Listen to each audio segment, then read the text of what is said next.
On today's Club 904, this is the one you've been waiting for, folks. Austen Lane is back from down under. He's going to stop by for a 1-2 film breakdown of the Jaguars' 31-28 victory on Monday Night Football over the Kansas City Chiefs. A reunion of sorts, as Gus Logue, now of Duval22.com, going to stop by. We are specifically going to dive into Travis Hunter's usage, the evolution of how he has been used on both sides of the ball through 5 weeks of his NFL career, and a whole lot more. Plus, live Q&A. We empty the notebook. Let's have some fun because Club 904 is going up on a Tuesday, kids and kids.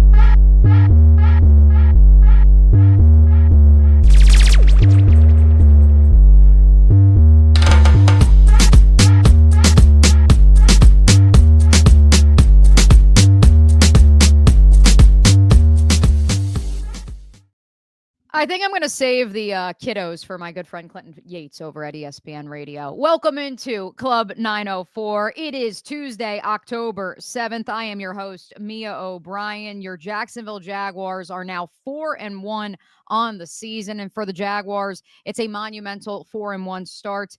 With last night's win, according to Jaguars PR, Jacksonville 4 wins in its first 5 games for just the 5th time in franchise history, 1997, 1998, 1999, and 2007. Some pretty good campaigns that all ended in postseason berths. We're going to have a whole lot of fun today, so be sure to like, comment, subscribe to the Action Sports Jacks YouTube if you're watching there, Twitch if you haven't liked them on Facebook, haven't followed them on X, make sure you do that with our friends over at Action Sports Jacks, as well as following yours truly at Mia O'Brien TV. You also can subscribe to the O'Brien NFL Notebook. That is where all the scoops are posted. We have a live Discord that we keep going during games, on non-game days. Have a lot of fun in there. I drop a little scoops here and there from wherever I may be in the wide world of sports. Appreciate you guys rolling with me last night, especially over at the O'Brien Notebook, as yes, I did have to leave at halftime of last night's game because of ESPN Radio hosting duties. I do hope our first guest doesn't give me flack for that.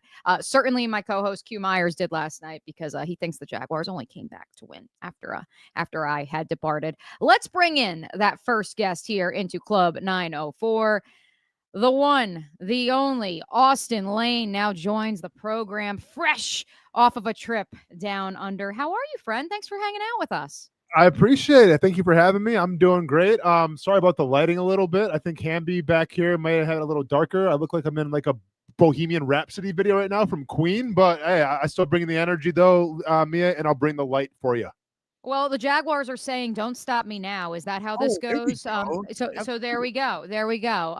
And we're not going to be stopped because we've got a 1-2 film step breakdown for you guys. I've picked out 2 plays for Austen to break down. Leave comments, leave thoughts as he breaks these 2 plays down. But additionally, if there is another play that Austen maybe wants to hit on, we're going to hit on that at the very end. So if maybe there's one you want to bring up to him, you can also leave that in the comments as well. Let's dive right into it, Austen. We're going to start with Devin Lloyd's massive pick 6, his 4th interception of the season. Oh, we're going to turn down the volume first and foremost. Sorry to Joe Buck.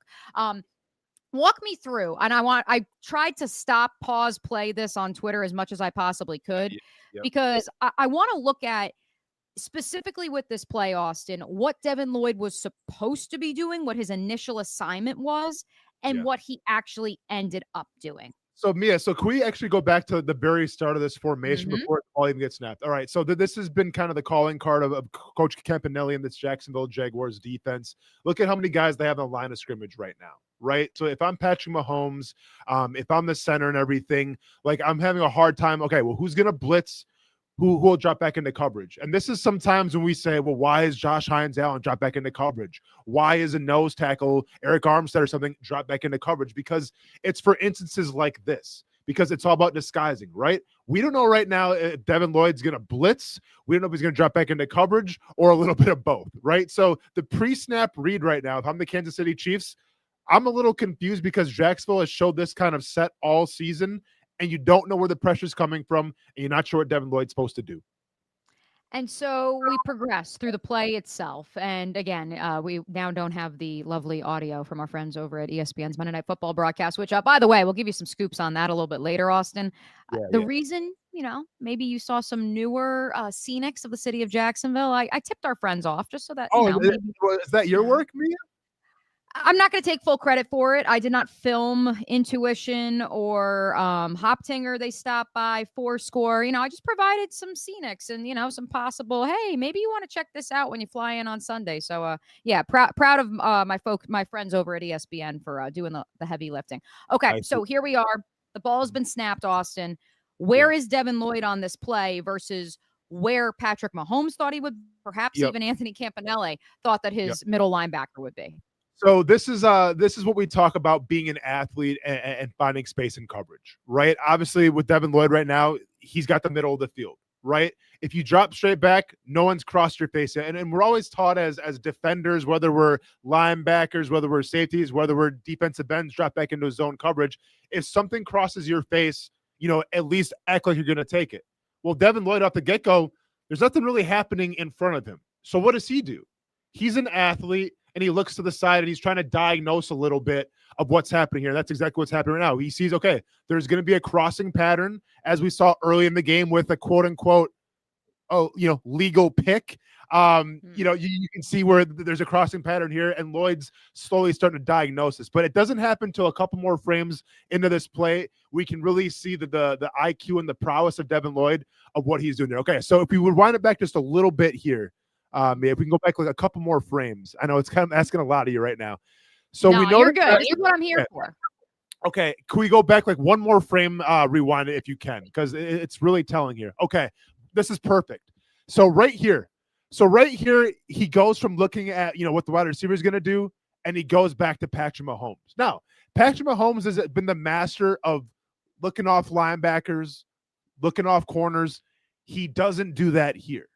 And as Tony Montana and Scarface once said, the eyes, Chico, they don't lie.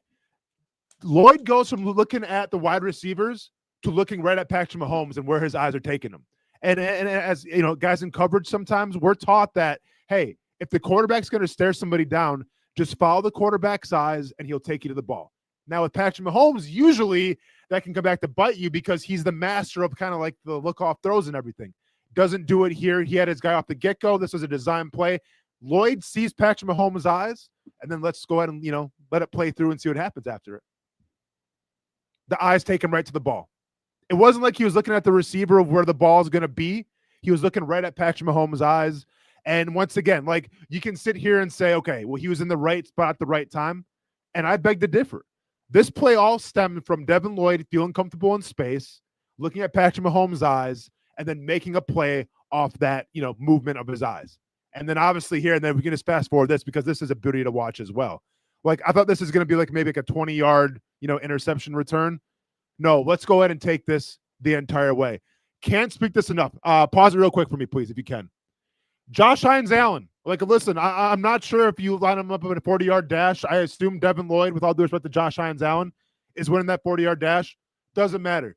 Josh Hines-Allen keeping up pace to pace with Devin Lloyd here. Why? Because who knows? And we're always taught this too in terms of playing defense, where if you get an interception, if you cause a turnover, you got to always follow the ball carrier, because being on offense, it's almost pre-designed where, oh crap, we turn the ball over, we got to get that ball back, right? So this is Josh Hines-Allen taking that into account and saying, you know what? I'm going to make sure that nobody tackles my dude right here. Dwan Smoot, who, is almost 300 pounds, I feel like. He's doing his part as well, Mia. And I can't stress this enough. Like, I get it. This is the NFL. You're supposed to make plays like these. Go back to the Trevor Lawrence touchdown that wins him the football game and watch what the Chiefs defensive line does. There's like 3 or 4 guys in that play standing around, standing still. You don't see that in this Jaguars defense. They're playing for each other, and they're giving great effort. So once again, Lloyd, great read, great reaction, following the eyes, and then great hustle here by Smoot, by Hines-Allen to make sure that he gets in the end zone. Now, I was a little worried here. Ball security, high and tight. You love to see it, and it's a touchdown. And that literally changed the game right there. Put the Jaguars on the Monday Night Football map. Not only did Josh Hines-Allen follow the play, look at 12. Like, can we please acknowledge that Travis Hunter, who, I mean, if you actually look at the low camera footage, and I'm not sure if it was Marcel Robinson or Stuart Weber from Action Sports Jacks that was on that side of the field, but if you look at the low camera field angle, Austin, like, Travis Hunter's like in the end zone, and he's the first one who somehow gets to Devin Lloyd. And we're going to dive into Travis Hunter's usage with Gus Logue when he joins the program a little bit later. But the fact that people are worried about this guy and his stamina is hilarious to me. The fact that he like was hurt briefly and then he's the first one to Devin Lloyd. I just had to point that out because that is also a storyline. Yeah, and without a doubt. And then, can we just keep this in mind with Travis Hunter as well? Because everyone said, okay, well, he can't handle a full NFL workload. The dude literally came from college with no huddle, with, rapid tempo and everything, and did just fine. I feel like going to the NFL now, he's got a couple, not granted, some teams go up tempo, right? But I feel like going to the NFL, like, okay, we got 20 seconds to take a breather. And the way the Jaguars were snapping the ball last night with like 1 or 2 seconds left on the clock, he had time to get a breath. So, yeah, don't find that whole narrative, okay, he's going to be out of shape in the NFL and everything. Like, he handled it just fine at elevation with no huddles in college. He can do that in the pros as well. This is an interactive show. We've got a comment from John who says it was great to hear Devin McCourty giving Coach Camp his flowers today on the Pro Football Talk podcast for this play call. Great execution from Devin. And of course, like you said, Austen, this is nothing new in terms of what we've seen from this Jaguars defensive front. It's influenced from the Brian Flores tree, from Anthony Campanelli's time learning under him in Miami. Vic Fangio, another influence, another muse, another former mentor or current mentor of his. And you're seeing it again, just like the offense at long last, McVay Shanahan tree operation has come to Jacksonville. The same can be said for where the modern NFL defense is headed. Speaking of that modern NFL offense, let's flip it on over to our offensive play that we will break with former Jaguar and Action Sports Jacks host Austen Lane. Brian Thomas Jr., a guy we've talked about a time or two on this fine program on Club 904, Austen. Is this game-changing 30-plus yard completion on third down simply a matter of Brian Thomas Jr. wins his one-on-one rep, it's a go ball, and Trevor Lawrence just makes a hell of a throw? Is it as simple as that, or is there more to it? I mean, I think there is a little more to it, right? Because you watch the routes that are being ran here from Travis Hunter on the bottom, and I'll be honest, I remember watching this play live thinking, okay, just go take the underneath, take what the defense is giving you, give the Travis Hunter, because we've seen so far, Mia, when the ball's in Travis Hunter's hands, great things happen. He has the ability, his feel for the game is unreal from being a rookie. And I mean, last night was a classic example, made 2 guys miss, broke their ankles, and got a first down because of it. So I thought this play was kind of designed more for Travis Hunter to the underneath route. But their whole point here is that they're trying to take the middle of the field and they're trying to push everybody down, right? You got about a minute left in the game. It's 3rd and 7. If I'm a defensive coordinator right now, like, yes, I get Spags is going to send the house. That's what his MO is, right? But the last thing I'm worried about right now is getting deep, right? And I think, and to really get the story of this whole play, Mia, we have to go back to the Kansas City Chiefs scoring.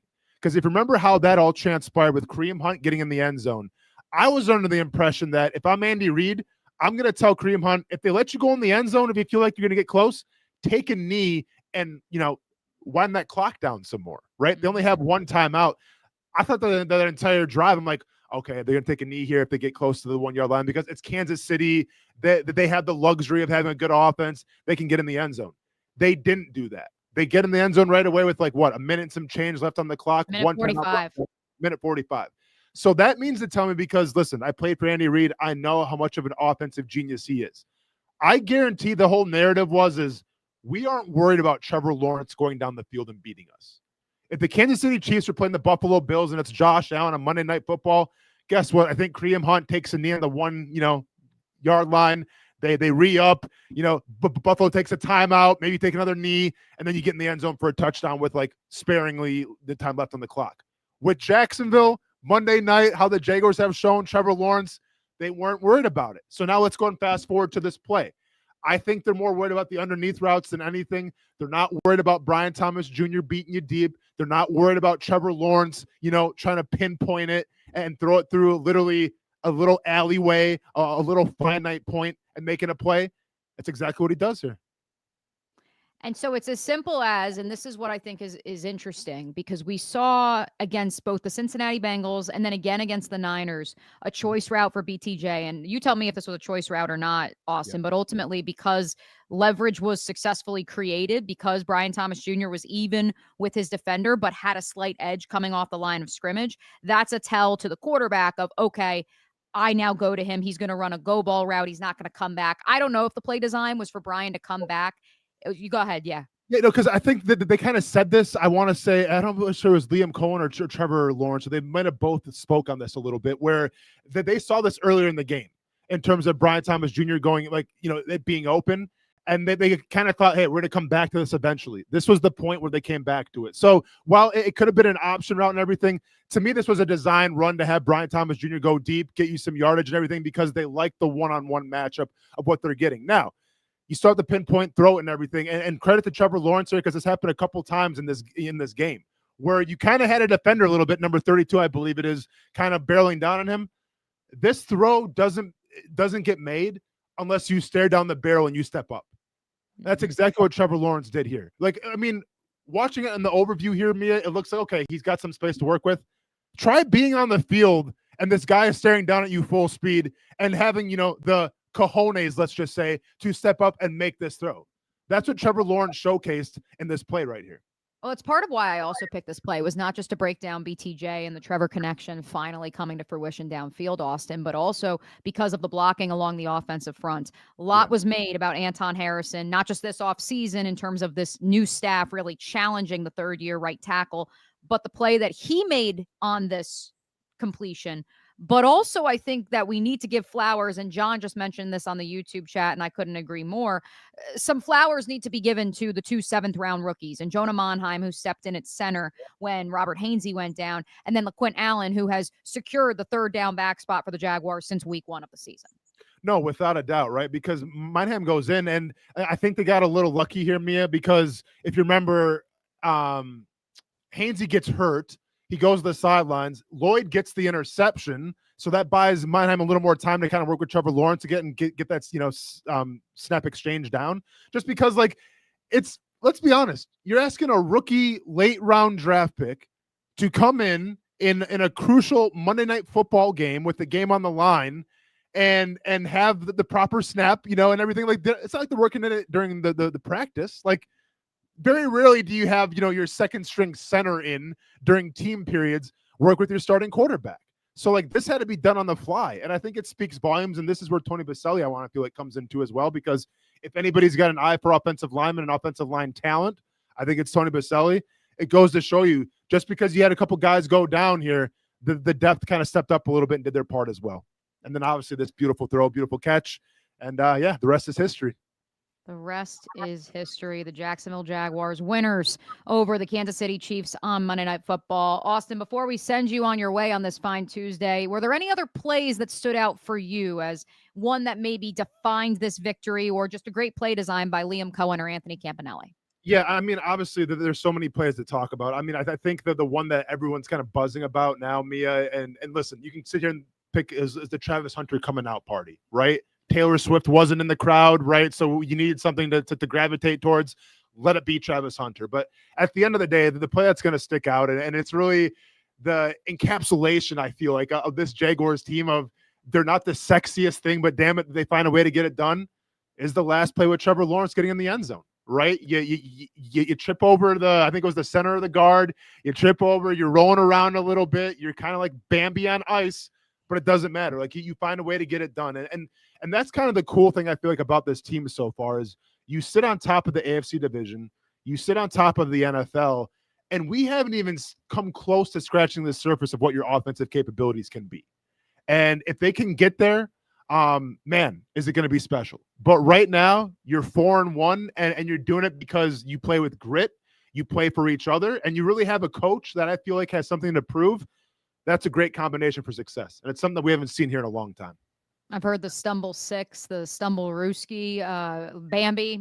You're not the first to tell me the Bambi name for it. So I enjoy that one as well. Liam Cohen said on a teleconference Tuesday morning that play was actually designed to look similar to De'Ami Brown's touchdown against the Cincinnati Bengals. Maybe they would have had a wide receiver open in the back of the end zone. Ultimately, they were expecting a blitz cover 0 from Steve Spagnuolo's defense. They didn't see it, so Trevor probably would have had to throw it away. And then, he stumbles and he falls again, and on the third try, he gets up and scampers into the end zone. And Chris Jones was standing there walking, which I find that one interesting real quick, Austin, just because obviously as a former defensive lineman, some folks have said, well, he's exhausted, or, well, he's on the other side of the play. He wouldn't have affected it. What did you say when you saw that back? Man, I mean, when I saw it back, I said, I think Joe Cullen's going to have an aneurysm. So Joe Cullen was my former defensive guy. Yeah, it was my defensive line coach here in Jacksonville, former defensive coordinator then in Jacksonville, one of the best to do it, very well respected around the league.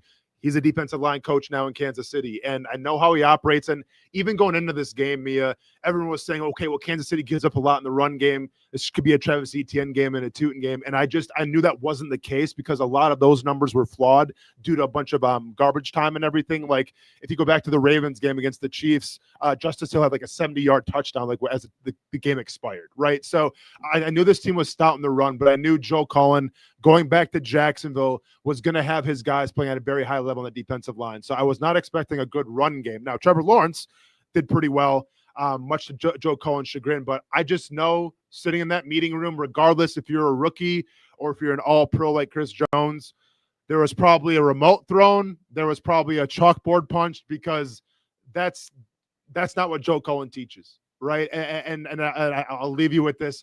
Joe Cullen always, there's a lot of quips he used to say, but one of the biggest things I remember him always saying was, it takes a special guy to get after the passer, right? It doesn't take any kind of talent to get, to stop the run or to give effort. I can go find a homeless camp right now and find those guys. That's what he used to always say. I can go down to Jacksonville right now and find a homeless camp if you guys don't want to hustle. So the fact that you have kind of your captain, kind of your storied defensive end, defensive tackle, they call it loafing like that. That's not a good look for Kansas City, but that's who Kansas. I don't want to be, harshing on Kansas City, but I feel like they've gotten really complacent now in terms of who they are, right? Because they just think their talent's going to overrule everything. They think Andy Reid's going to call up something and they're going to be okay. And that's not the case anymore. You saw it in the first game of the season when Travis Kelce, when he had his fumble in the end zone, nobody went after the ball carrier that got the fumble. Everyone just kind of stood there like this, like hands up. That's who Kansas City is right now. And it's so refreshing to see a Jacksonville team that's hungry, that's driven, that's taking that underdog role a little bit, and once again, playing for each other. Kansas City 10-0 last year in games decided by 7 points or less. They're now 0-3 to start 2025. Meanwhile, the Jaguars, of course, infamously 2-10 in games decided by 1 possession or less last year.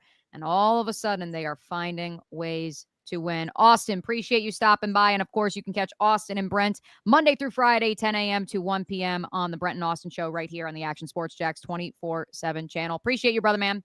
Mia, I appreciate you. Y'all stay casual. We'll see you soon. He is the legend, Austen Lane. And again, you can catch him Monday through Friday right here on the Action Sports Jacks 24/7 channel. We've got to take a quick break, but when we come back, we're getting Gus Logue in the club for his Club 904 debut. Keep it right here on the Action Sports Jacks 24/7 channel.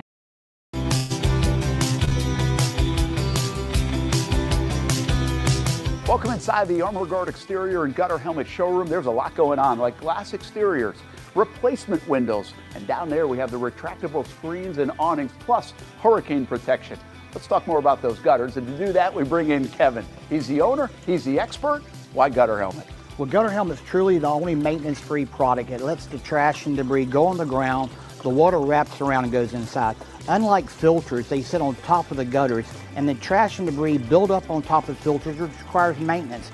With Gutter Helmet, we're going to keep you off the ladder, the most dangerous thing in your garage. With Gutter Helmet, you'll never clean your gutters again. So get off the ladder and put on the helmet. Gutter Helmet. Get a free estimate at gutterhelmetofnorthflorida.com. You can also call 904-762-7779 or visit the showroom on St. John's Bluff Road in Jacksonville.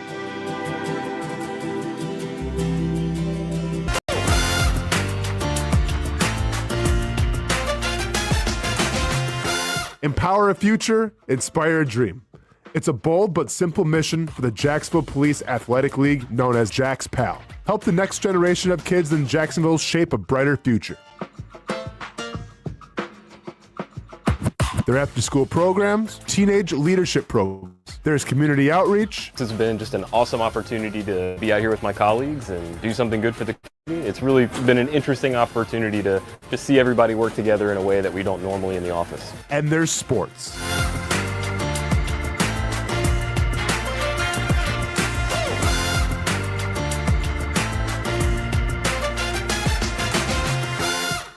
ways you can help the next generation with a donation of any kind.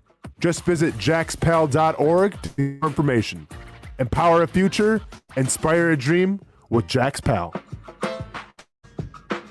I've been telling you about CGC Water Treatment and Plumbing for a long time now. Their drinking water systems remove up to 99% of contaminants. We've had a Connecticut water softener and drinking water system in our home for more than 7 years. You can see the difference whether you're washing clothes, the dishes, or what I like to do most, fill this up for some coffee every morning, and mostly all day. Remember, if you're not filtering your water, you are the filter.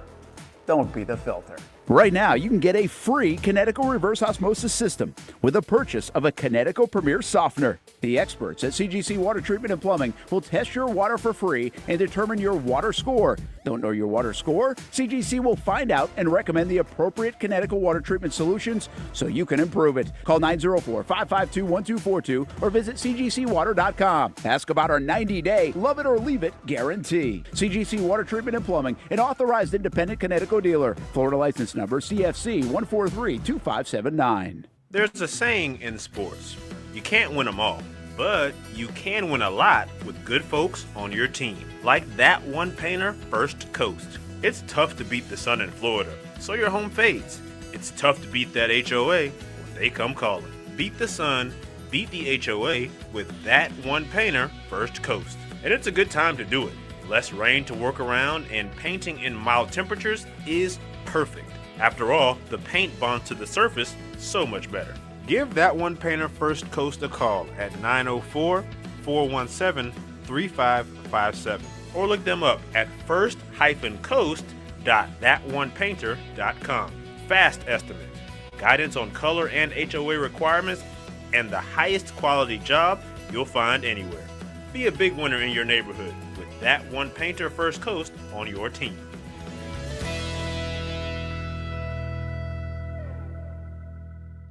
Sun's out, suits out. That's right, it's summertime in Florida, which means it's time to say goodbye to bulking season and hello to shredding season. But if you're like me, you're having a hard time sculpting and shaping those final pounds. That is until I came and saw my friends over at Ponte Vedra Vein and Aesthetics. Right now, everyone is hopping on the Evolve X train, and the only destination is finding your perfect summer body. The technology uses electrical muscle stimulation and radio frequency energy to cause your muscles to contract, all while heating up those deep layers of your skin and tissue to produce collagen and reduce fat.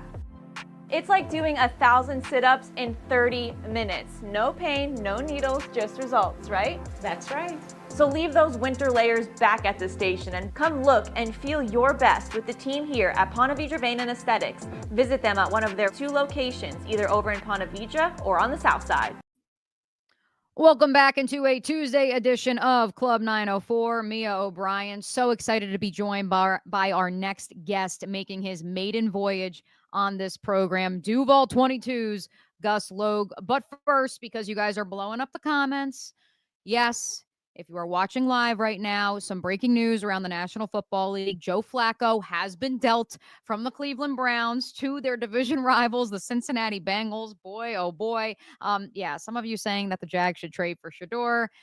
I don't know. I'm going to let our next guest answer that one. Gus, first and foremost, a long time coming. Great to be back on podcast form with you. You are someone who has stood by Trevor Lawrence through thick and thin. I don't think you're going to be subscribing to this. Oh, the Jaguars should be trading for another quarterback. No, absolutely not. I mean, first of all, I'm definitely it's great to be here. I'm very glad to hear the Joe Flacco news just for the sake of all of my T. Higgins shares in fantasy football, because I was not looking very good. I'm sure a lot of people feel similarly, whether you got Jamar Chase, Chase Burrow, etc. But yeah, always been a Trevor Lawrence believer, always believed that the positives would eventually outweigh the negatives. I think that's what we're finally seeing. Obviously, there's still some negatives that need to be cleaned up. But so far, so good this season. I think especially the past 2 weeks, we've seen a ton of growth from Lawrence, not just within the system, but just in terms of playing more consistently, knowing when and when not to kind of put on that superhero cape. And so, no, I think the Jaguars could like upgrade at backup quarterback from Nick Mullins, but I always liked the idea of like his signing because he comes from Minnesota, Grant Udinsky, the offense coordinator, came from Minnesota. And so there's a little bit of a mind meld or whatever you want to call it there.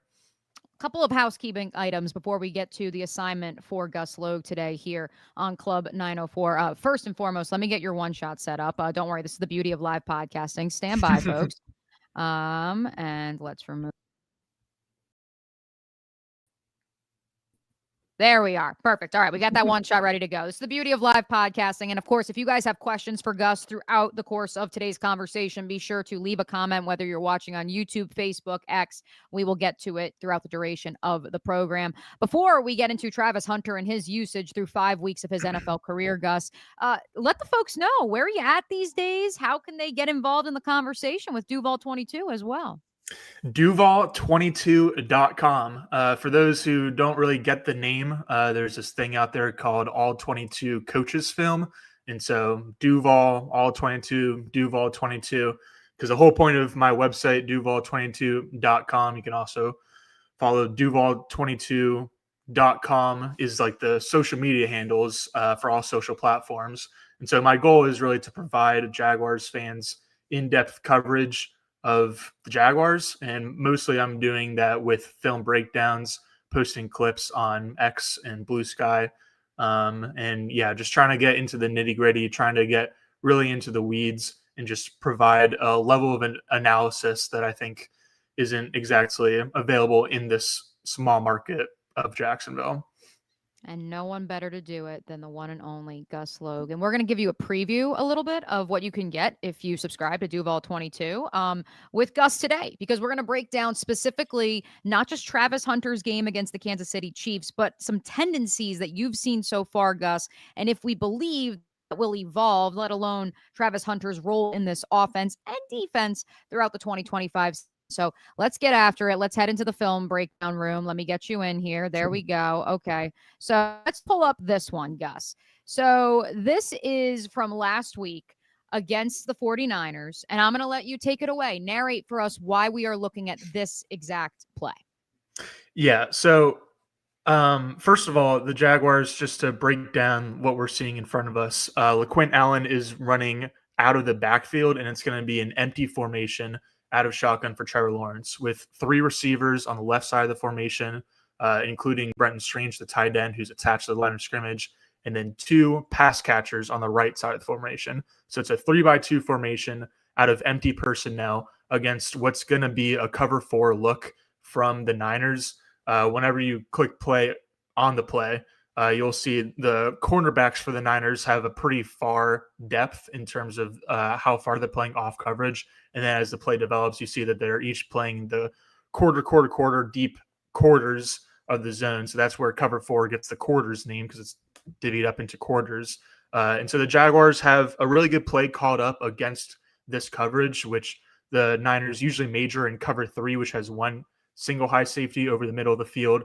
In cover 4, like this play, you've got 2 safeties, both back deep. But Travis Hunter from the slot runs a very deep, it's almost like a super deep crossing route, honestly, more so than like a deep post route. But the concept is essentially like Brian Thomas on the other side of the formation. He's running a dig route. And so the hope is that the safety on Brian Thomas's side is going to go to Brian Thomas and kind of pick him up in his zone.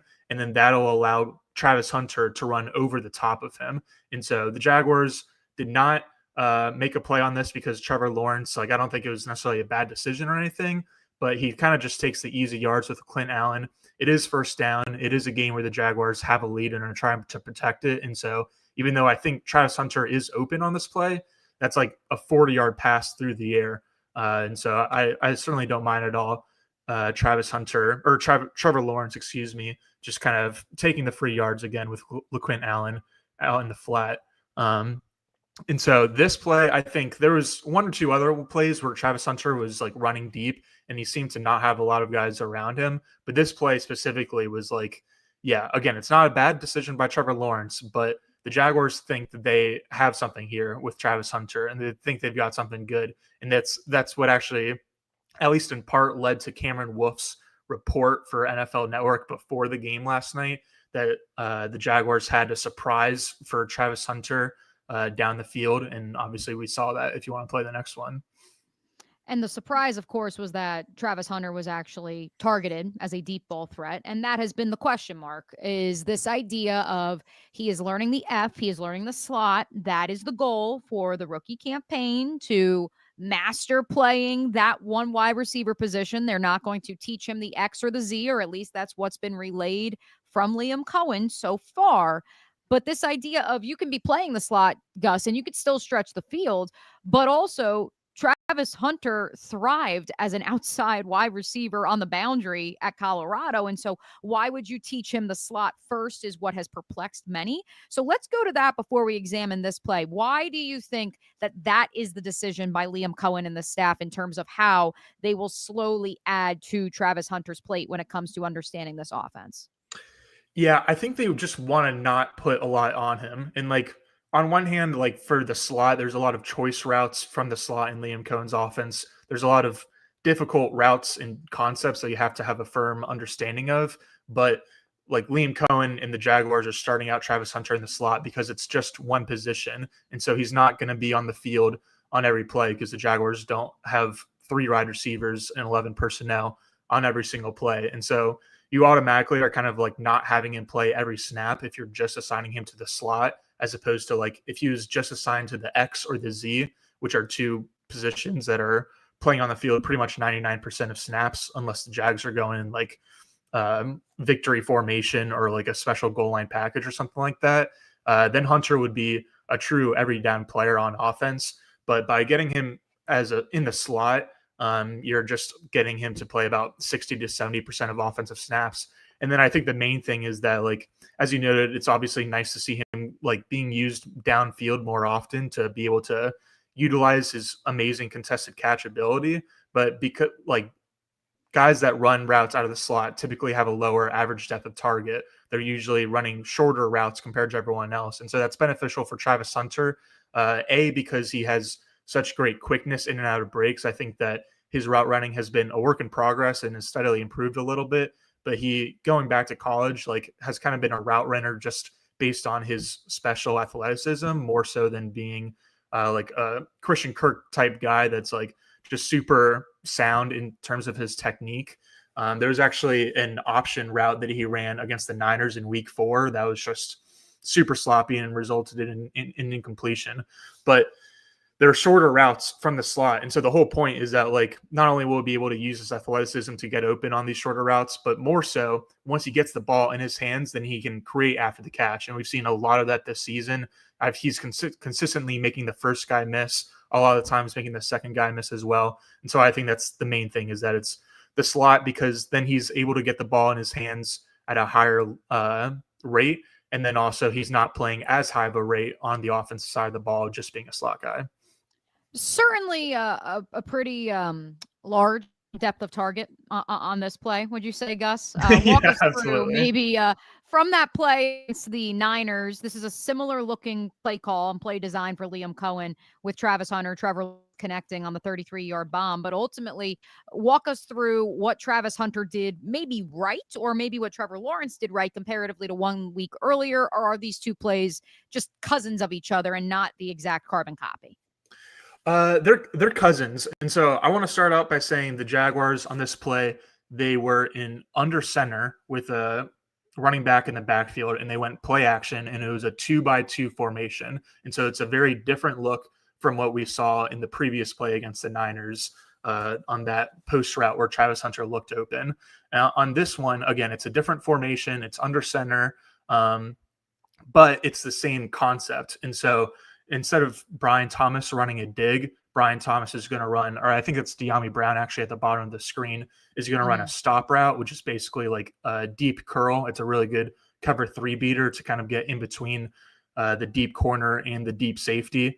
And so you see De'Ami run the stop route. He actually is pretty open, but Trevor Lawrence is just like running around in the pocket. And I mean, as we know, because you asked the question to Liam just about an hour or 2 ago, like the Jags ran this play 5+ times in practice, and we're trying to get it right over and over again. So clearly they wanted to get to Travis Hunter, who runs a route. Again, it's like, even though it's De'Ami Brown running a stop route instead of Brian Thomas running a dig route, but the concept for both of those routes is to really like hold the safety over the top so that Travis Hunter can go over the top of everyone. And so again, you see Travis Hunter running like kind of sort of a very deep crosser, a deep post. Trevor Lawrence does a really good job of just buying time in the pocket. And then Travis Hunter, like the route is good. If you like pause it at a certain time, like maybe when Trevor is letting go of the ball, you'll see that Travis Hunter is like open. And if Lawrence has a perfect throw, go like another like half second if you can see like the safety on the very, very far left of the screen. But like you can see that Travis Hunter has a step on the guy that's at the 39-yard line right now. And then the safety was playing against Brian Thomas too at the top of the screen. So the safety isn't in great position. So if this is a perfect throw, then it's a walk-in touchdown for Travis Hunter. So it's a good route, good concept against, again, quarters, cover 4 coverage. And then Lawrence, like because he's like running out of the pocket, he's literally stepping up into the throw. It's not a perfect throw, but it's a good enough throw because it's catchable. And Travis Hunter just does the rest. Like he's one of the best contested catch players to come out of college in a really long time. I think Sports Info Solutions had a stat where like among the last 2,000 receivers to come out and be drafted, Travis Hunter ranks top 20 in contested catch rate. And so he brings down these contested balls at just a historical level. And obviously we saw it there. And so that's the thing, Gus. This idea of nope, the wrong one. There we go. See, this is the fun part when I'm producing a show, as you know all too well. Gus, like the thing is that to your point, because he is a contested catch artist, that is a strength of his game. The idea of putting Travis Hunter in the slot also makes sense because the idea of, hey, he's going to have to do some dirty work. You also could make the argument he's a top 3 blocker in this wide receiver room right now. And so the idea of, well, if he's got to make something out of nothing and has less of an area of the field to work with because the middle of the field tends to be crowded, it makes sense to play him there. But at the same time, how do you also equally ensure that he gets to the outside where he also had such success in college too?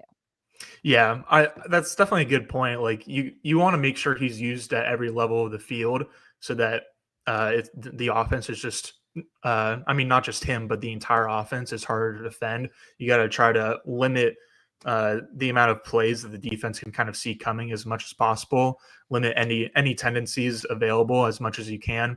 I'd also like to see him like not only being used like outside as a perimeter receiver and used like more down the field and use it at all 3 levels, but also like use him more on the first level, like use him more behind the line of scrimmage. Like I think it was 2 weeks ago, maybe it was last week, Tim Patrick got a screen pass and then Parker Washington got an end around that went for 1 yard, maybe 0 yards. And so like Parker Washington, I think has played well enough that he like deserves opportunities like that. But like, where are those opportunities for Travis Hunter? He got 3 screen targets in week 1 and caught all of those passes and turned out like 20 yards with them. So fairly successful. And then I think he got like 1 screen target in week 2 and hasn't seen any since then. And so like the choice routes that he's running, these option routes from the slot are like short routes and they're a good way to get him like matched up against like a linebacker or a not great coverage defender and get him in space with the ball in his hands. But at the same time, like choice routes are a little bit difficult just because like you have the option. So you got to make the right decision before you even get the ball in your hands. Like let him not think, like let him just get the ball in his hands, whether it's on screens, whether it's on reverses, like whatever gadgety play you want to come up with, like just get the ball into this guy's hands however you can. But there's that buzzword, gadget player. Like 5 minutes ago, and I said this with Tucker Franklin last week of KC Sports Network, because of course they have their own quote unquote gadget player in Xavier Worthy, who, as he pointed out to me, Tyreek Hill once upon a time was considered a gadget player. And obviously his game evolved during his time in Kansas City and then when he made the move to Miami.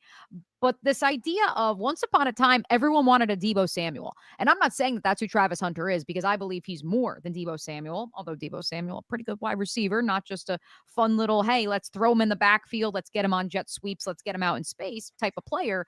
What do you say to those who question Travis Hunter's usage at the wide receiver position? Because we'll briefly hit defensive back as well. What do you say to those who question what the Jaguars have done with him through 5 weeks of the season? Yeah, I think it's fair to question like his lack of gadget plays, honestly, just because you want to get the ball into his hands. And they're also like just easier plays for him as a receiver to kind of like understand and grasp. Like, it's like, okay, I'm turning around and I'm catching the ball. It's like, obviously it's not that simple, but there's not a ton that goes into it.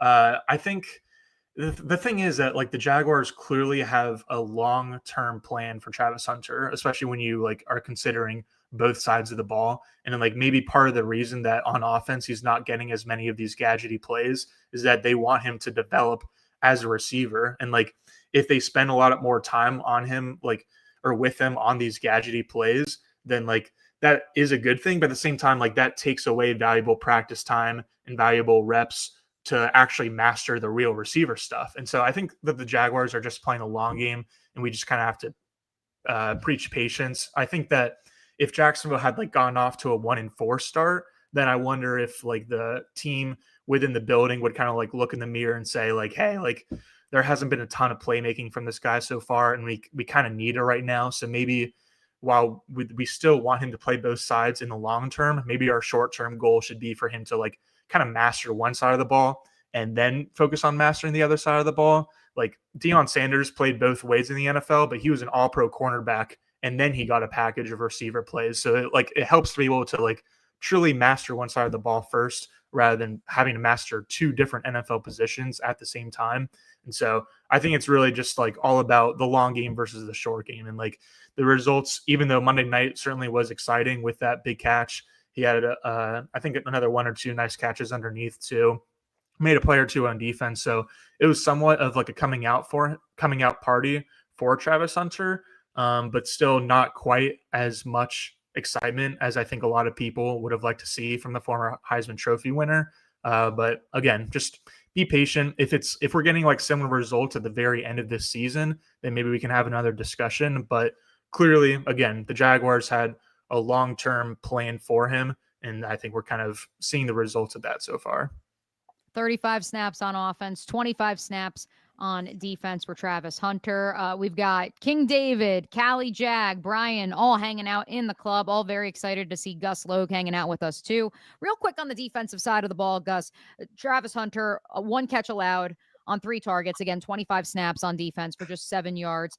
As you noted, and I love this new bit that you have after every Jaguars game day of who was the highest rated player by PFF. Travis Hunter, the corner, was the number 1 rated player according to PFF for your Jacksonville Jaguars against the Chiefs, a 42.4 passer rating allowed. Travis Hunter, the wide receiver, was your number 1 offensive graded player according to PFF. And of course, there are some folks, Doug Peterson, who don't subscribe to PFF, and that's all fine because a lot of times we do say maybe that doesn't tell the whole story. But what do you make so far of Travis Hunter, the defensive back, in maybe a little bit more limited capacity through 5 weeks of the season? Yeah, it's a lot of the similar stuff on offense, honestly. I think you can say the same thing where like on offense, they're kind of pigeonholing him into one position in the slot as their F receiver, just to kind of like not put too much on his plate. And so same thing with the defensive side of the ball. I haven't necessarily noticed any like tendencies in terms of like, oh, he's only playing in like obvious passing situations, or he's only like rotating in on every other drive or anything like that. But he does spend the majority of his time on the left side of the defense as the left cornerback, and Tyson Campbell was remaining the right side of the ball. And so like even if like whenever Jarrian Jones and Montaric Brown like enter the game instead of Travis Hunter on defense, like they're playing the same position, but like it's not like even if Travis Hunter wasn't like shadowing opposing wide receivers, like he could still be like moved around the formation with the rest of the defense just based on the look that the offense is presenting or maybe the personnel that they're in. And so like, again, he's kind of got a very fixed role on defense. And I think the results have been pretty up and down. There are certainly some times when like you see him, you can almost see him thinking on the football field, which is almost always not a good thing. You want players to like not be thinking and just be playing instinctual and to be playing free. And so there's a couple times when Travis Hunter like seems like a little bit stuck in mud, which is like a super weird thing to see because of how great he is at moving in his feet and just being an athlete in general. Seeing him like moving around slowly is just weird. But at the same time, like there's a couple of reps every game where like he is just on the receiver's hips and like basically running the route for him. Like we saw that pop up during the preseason too, and it's carried over to the regular season. And so it's been up and down. I haven't studied him as much on the defensive side of the ball, but I think the way that things are going right now through the first 5 weeks, again, like the fact that the Jaguars have the cushion of a 4-1 record is kind of like beneficial to Travis Hunter because it allows him to like not be a main character. It allows the Jaguars coaches to continue to like slowly develop him and not have to put too much on his plate. Let's close on that note, Gus, because it's something that was brought to my attention last night while I was hosting on ESPN Radio, and so I'll throw it back at you as well. You mentioned the Jaguars are 4-1. They're not 1-4. Maybe feelings, maybe those long-term plans would change if they did find themselves in a different situation when it came to their win-loss record.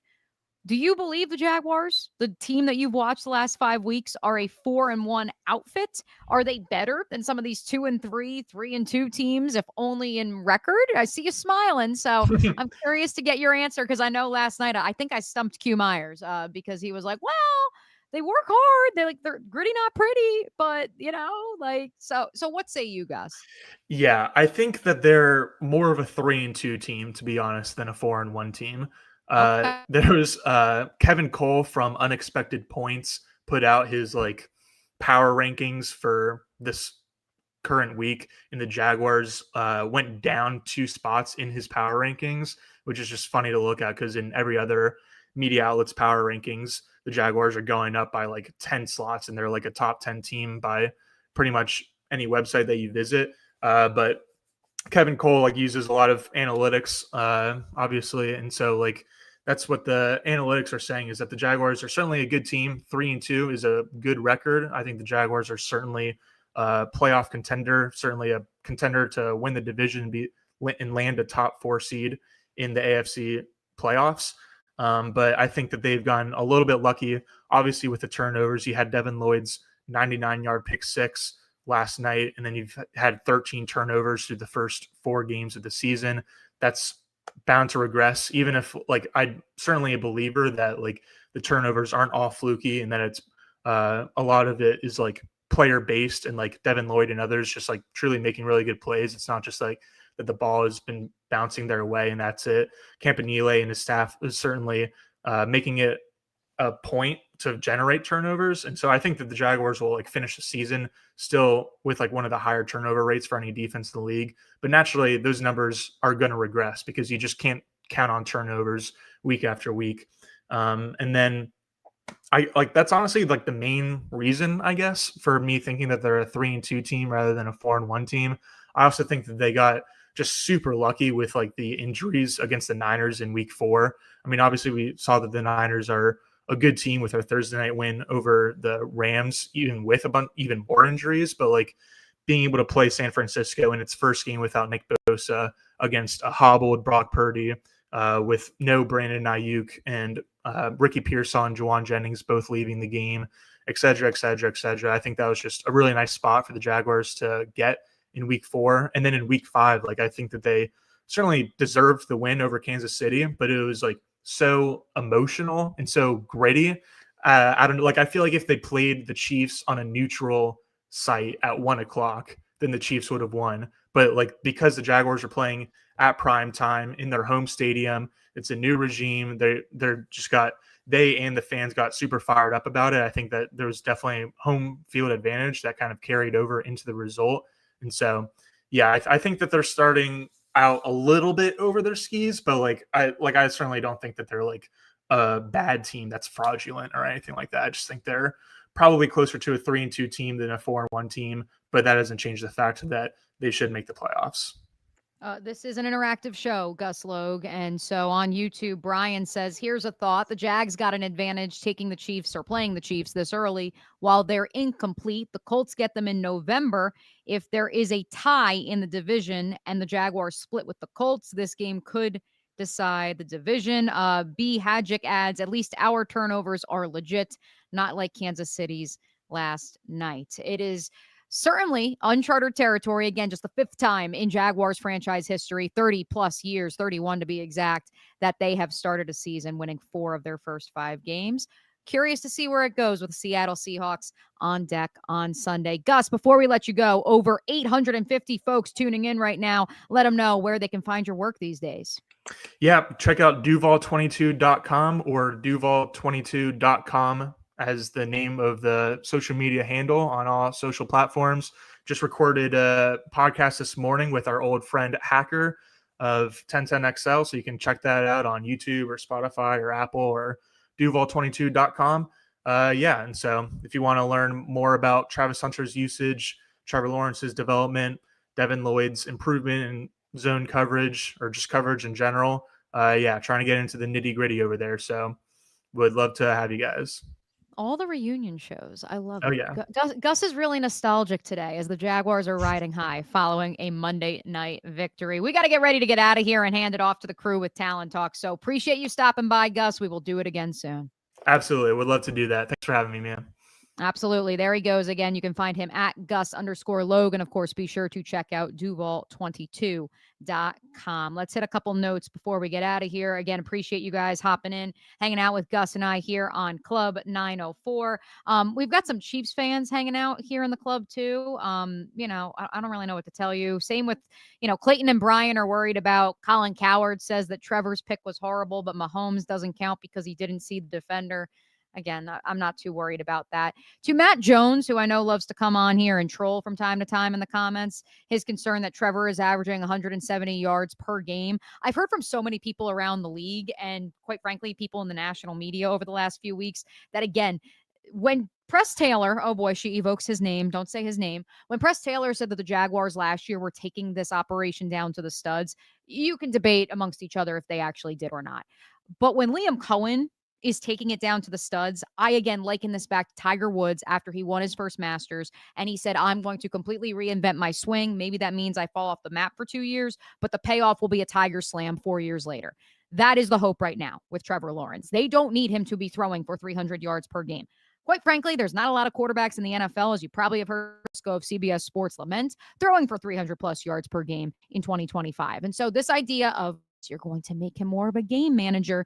You do need him to do things like he did last night with his legs, where he set a new single game high for scrambles and scrambles that resulted in first down yardage for his NFL career. You need to see more of that from Trevor as he continues to progress in ensuring that, given passive characters around him who are, if not equal, I would say even more talented than he is, he's putting them in a position to succeed as much as he is putting himself in a position to succeed. Also want to give some love real quick. Austen Lane, also Navy football, for retweeting me. I appreciate the love. He was a werewolf, much like his friend LaQuint Allen, who we already gave his flowers to last night with the full moon. Love those two late round rookies for the Jaguars, what they've been able to do on special teams. LaQuint Allen in return duty averaged 29.3 yards per return. For context, Deebo Samuels currently leads the league with a 36.8 yard per return average.